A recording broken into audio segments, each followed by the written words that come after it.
just an observation of mine, and I've seen this time and time again, and I've encountered this myself personally.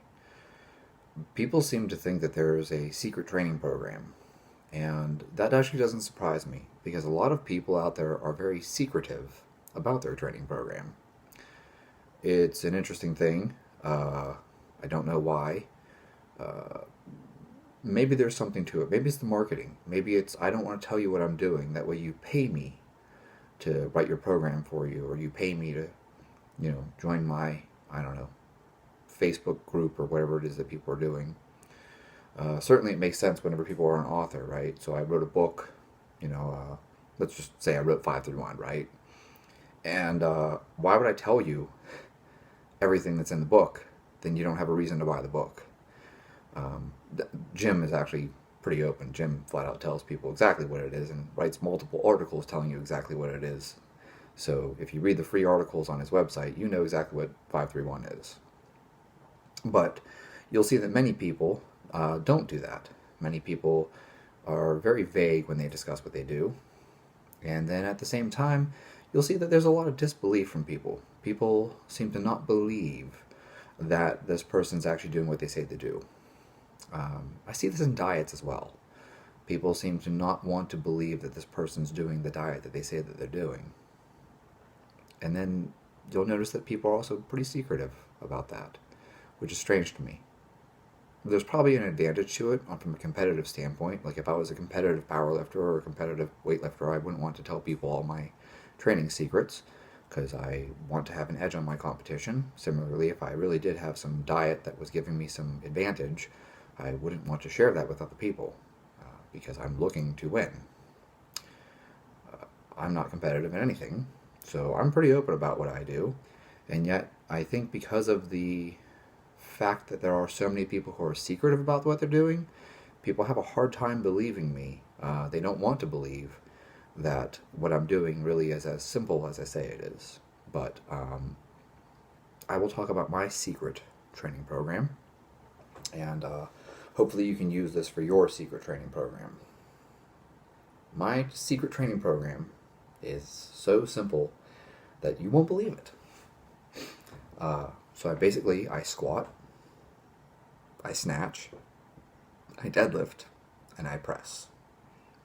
And then I squat, I do power cleans, I do some type of deadlift variation, and then I press. And that is the full program. Okay?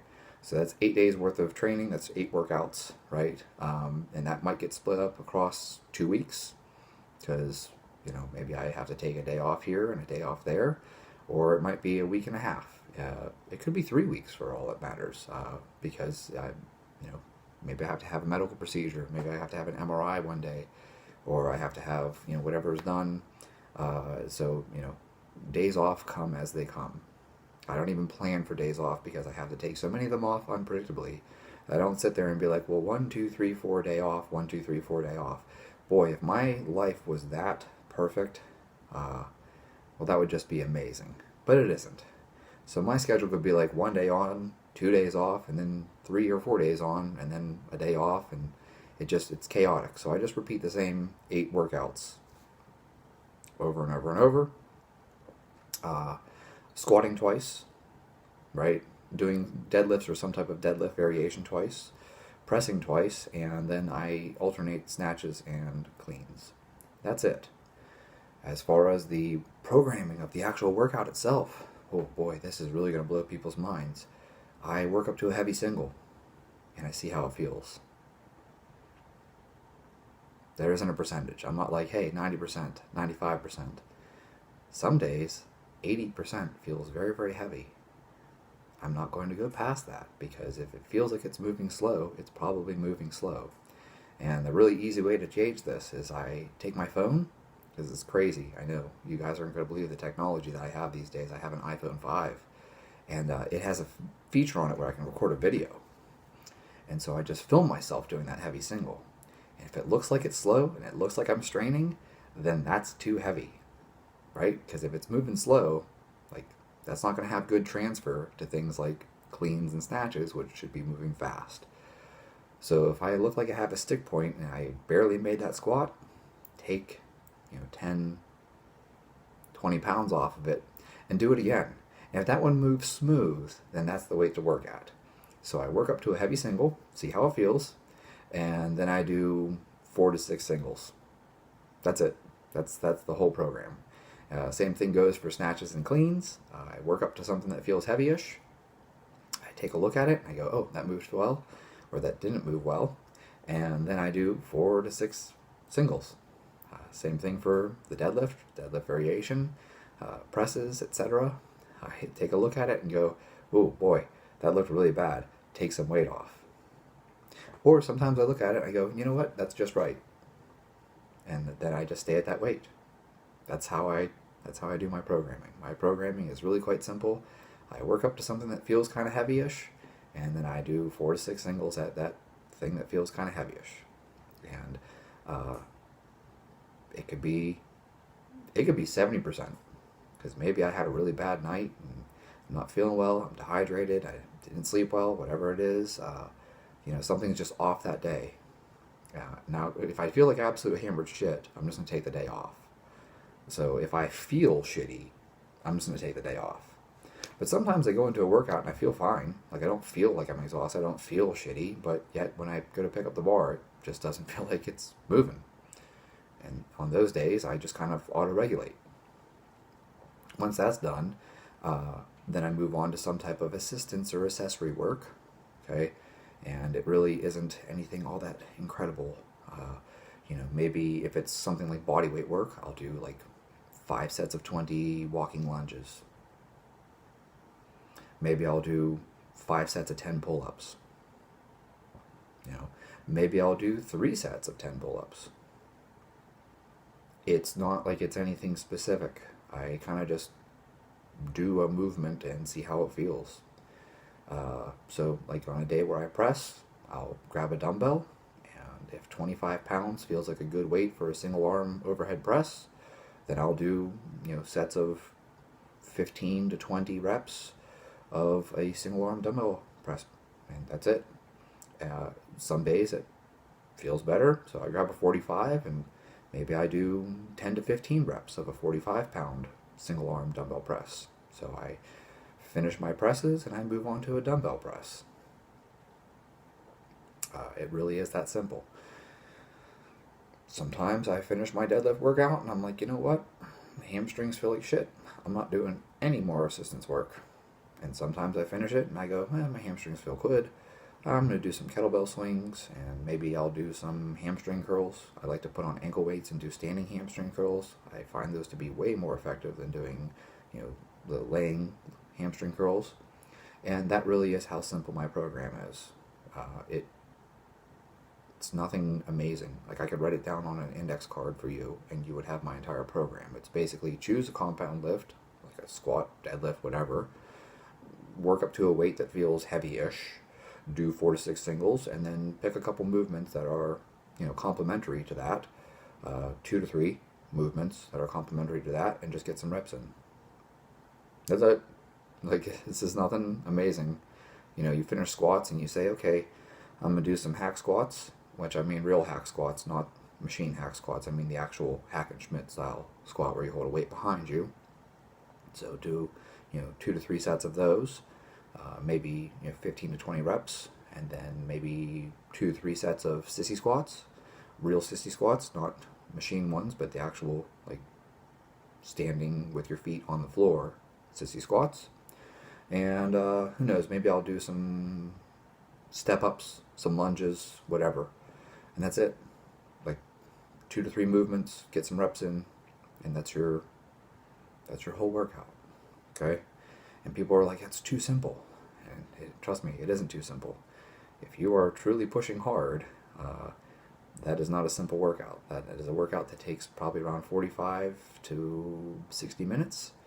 And if you're going hard, you're never resting more than 2, maybe 3 minutes max between sets.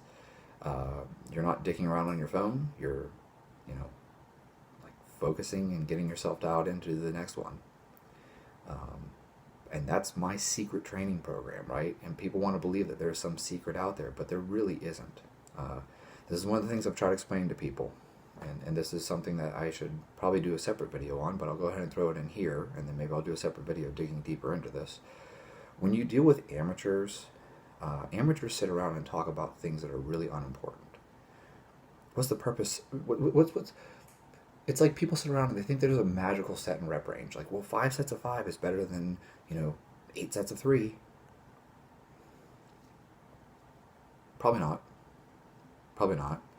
And you'll listen to people be like, oh, what's better, flat bench press or incline bench press? Whichever one doesn't hurt your shoulder. Similarly, you'll run into bodybuilding. Bodybuilding is an interesting one to me, personally. Because I listen to amateurs talk about it, and they're obsessed with drugs. Amateurs just want to talk about drugs. What drugs do you take? If you sit down with pro bodybuilders, they're like, what do you eat? Pro bodybuilders talk about food. Pro bodybuilders talk about sleep. They're focused on recovery. They're not sitting around talking about how many grams of tren do you take. That's what amateurs worry about. Similarly, in weightlifting and powerlifting, etc., the guys who are really fucking good, the guys who are like top notch, they're talking about, like, hey, what kind of BiPAP do you use? Do you use anything on your bed to control your temperature? Blackout curtains. Do you use a white noise machine? What do you do to optimize your sleep? Do you have a fan blowing in the room to make sure all the CO2 is getting cleared away from your face? They focus on stuff like that. They focus on, how do I optimize sleep? How do I get better sleep? How do I get more sleep? How do I eat more food? I can't eat enough calories. Got any tricks for how I can increase my appetite? How do you get more calories in? What do you find digest better? That's the kind of stuff that these guys are sitting around talking about. They're not talking about sets and reps. Everyone has already figured out sets and reps. Everyone knows what work they need to do. Everyone knows they need to squat. Everyone needs to bench press. Everyone needs to deadlift. That's the competition lifts, right? Or weightlifting. Everyone needs to do cleans, jerks, and snatches. People already know that part. They're not sitting around worrying about what's the optimal number of power cleans that I have to do per week. It's going to vary. And you're going to figure that out for yourself, because my training volume won't be the same as your training volume. But what matters is, can you recover? And if you listen to professional athletes that are obsessed with recovery, it's all they talk about. How do you recover between sessions? How do you recover between games? That's where professionals are putting their energy. Professionals are putting their energy into recovery. They're not sitting around worrying about what drugs do I take, and what sets and reps do I do, or even what program or what training split do you follow. They're obsessed with recovery, and they're worried about the shit that you guys aren't even thinking about. They're like, hey, how do I optimize my hydration? How many ounces of water should I drink per day? How much sodium should I consume? How much potassium should I consume? When should I consume it? They're worried about markers like, what's your blood pressure? How do you control your blood pressure? They're not sitting around being like, what's the best pre-workout? The best pre-workout is whatever one you like. Okay? They're more worried about, what's the best thing to do post-workout to bring my CNS back down to a parasympathetic state? Oh, breath work. Yeah, I'll incorporate breath work. That's the stuff that professionals are focused on. So when you think that there's a secret training program, there isn't a secret training program. If there is a secret, the secret is your recovery. Your recovery method, program, whatever you want to call it. It's this recovery stuff. And that really is where the big differences are made. I've seen it at the professional level. I would love to name drop and tell you who I worked with, but I worked with a Major League Baseball player who is really quite good, and all he was obsessed with was optimizing his nutrition. He was like, I gotta make sure I eat the right things at the right times, make sure I always have fuel coming in. He was very meticulous. The training program was nothing amazing.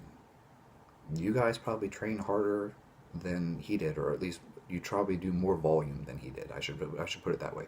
You probably do more volume than he did. But he came in and he hit the work that he needed to do, and he hit it really fucking hard. And then he would focus on recovery. That was the big catch. It's all about the recovery. Getting massages, getting soft tissue work done, seeing the PT, seeing the AT. That's the stuff that really made the needle move. And I know everyone out there thinks that there's a secret diet and there's a secret training program and there's a secret this and a secret that, but the reality is it's not nearly as sexy as you think it is. A lot of it is just doing the same boring, simple shit you already know to do, but doing it really consistently and doing it very, very well. And that really is the difference.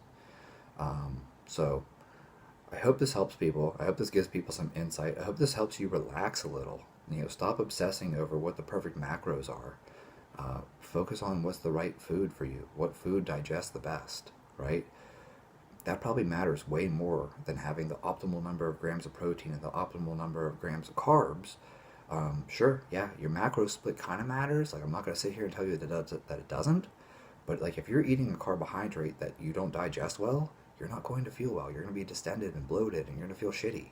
And, let's say there's a protein source that you don't digest well. You don't digest eggs well.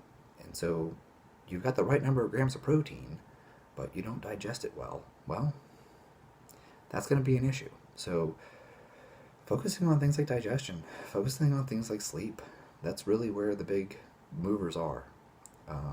If you guys just eat meat and rice for every meal and you digest it well and you're getting 9 hours of sleep a night, you're going to see a ton of progress regardless of whether you do 8 sets of 3 or 5 sets of 5. I know people want to think that there's some magic to these things, but there really isn't. It's lift heavy enough that you're putting strain on the muscle. I think Dr. Fred Hatfield said it best. It's not about time under tension. I know a lot of you out there think volume is the primary driver of hypertrophy. If that was true, I would have the biggest chest in the entire fucking world. Okay? Because I used to do literally 1,000 push-ups a day. I'm not exaggerating. I really did. I counted it out. 1,000 push-ups a day, every day. Okay? When I was training for the Navy, I was getting ready to go to BUD/S, I was doing 1,000 push-ups a day. And I do not have the biggest chest. I barely have any chest at all. So, I don't even have huge triceps. So, there's your volume argument. Fred Hatfield noted, it's not about time under tension, it's about time under maximal tension. That's the magic. You guys already know this because you've heard people talk about the effect of reps, right? If you're doing a set of 8, it's only those last couple reps that really drive muscle growth, right? That first couple reps, they're actually easy. It's those last 2 or 3 where you're really straining, that's where you're building the muscle. That's where you're building the strength. You do a set of 5, the first two reps, maybe in the 3rd rep, is not that hard. It's that 4th and 5th rep that matter, right? It's that last one that's getting close to failure. That's where the driver comes from. So, when you're banging out sets of 100 push-ups unbroken, you're not getting to those failure reps. So much for the whole volume equals hypertrophy thing. No, it's that time under maximal tension that matters. It's those failure reps, right? And so whether you're doing 5 sets of 5 or you're doing 8 sets of 3, are you pushing to that threshold where you're almost failing? That will drive the hypertrophy. The question is, can you recover from it? And that's where the big difference is. So if you guys want a secret program, the secret program is to figure out how to recover. And that really is it. I know I talked for nearly 20 minutes about this, but I feel like that's the only way to really illustrate it to people, is to make people recognize that it doesn't matter if you're doing 10 sets of 10, or you're doing 5 sets of 5, or you're doing 8 sets of 3, or whatever it is. The magic, right? The magic is, can you recover from it? Are you pushing close to failure? Are you putting your body under enough stress that it needs to adapt? And if you are, then are you providing your body with the ability to recover and adapt? Because if you're not eating enough, you won't adapt. And if you aren't eating enough, you won't recover. If you aren't sleeping enough, well, you already know. So, if you guys like this, like the video. If you have questions, comment below. If you have an opinion on this, by all means comment below. If you guys like this kind of content, be sure to subscribe. We'll talk about this some more, especially if you guys ask questions in the comments. I will dig even deeper into these things and we can discuss anything you like, from how to optimize your sleep or whatever we're looking for. Different programs will get you to the same end result, but they may get you there faster That's not something that I disagree with. I definitely think there are good programs and bad programs, but I do think that the number one most important thing is your ability to recover. If you can't recover, if you can't adapt, if you can't make progress, then it doesn't matter how good your program is, because if you're not getting back to at least homeostasis and then some, then you're just going backwards. And who wants to get weaker? I'm not sure I'm aware of anyone who trains to try to get worse. There you guys have it. Hope this helps.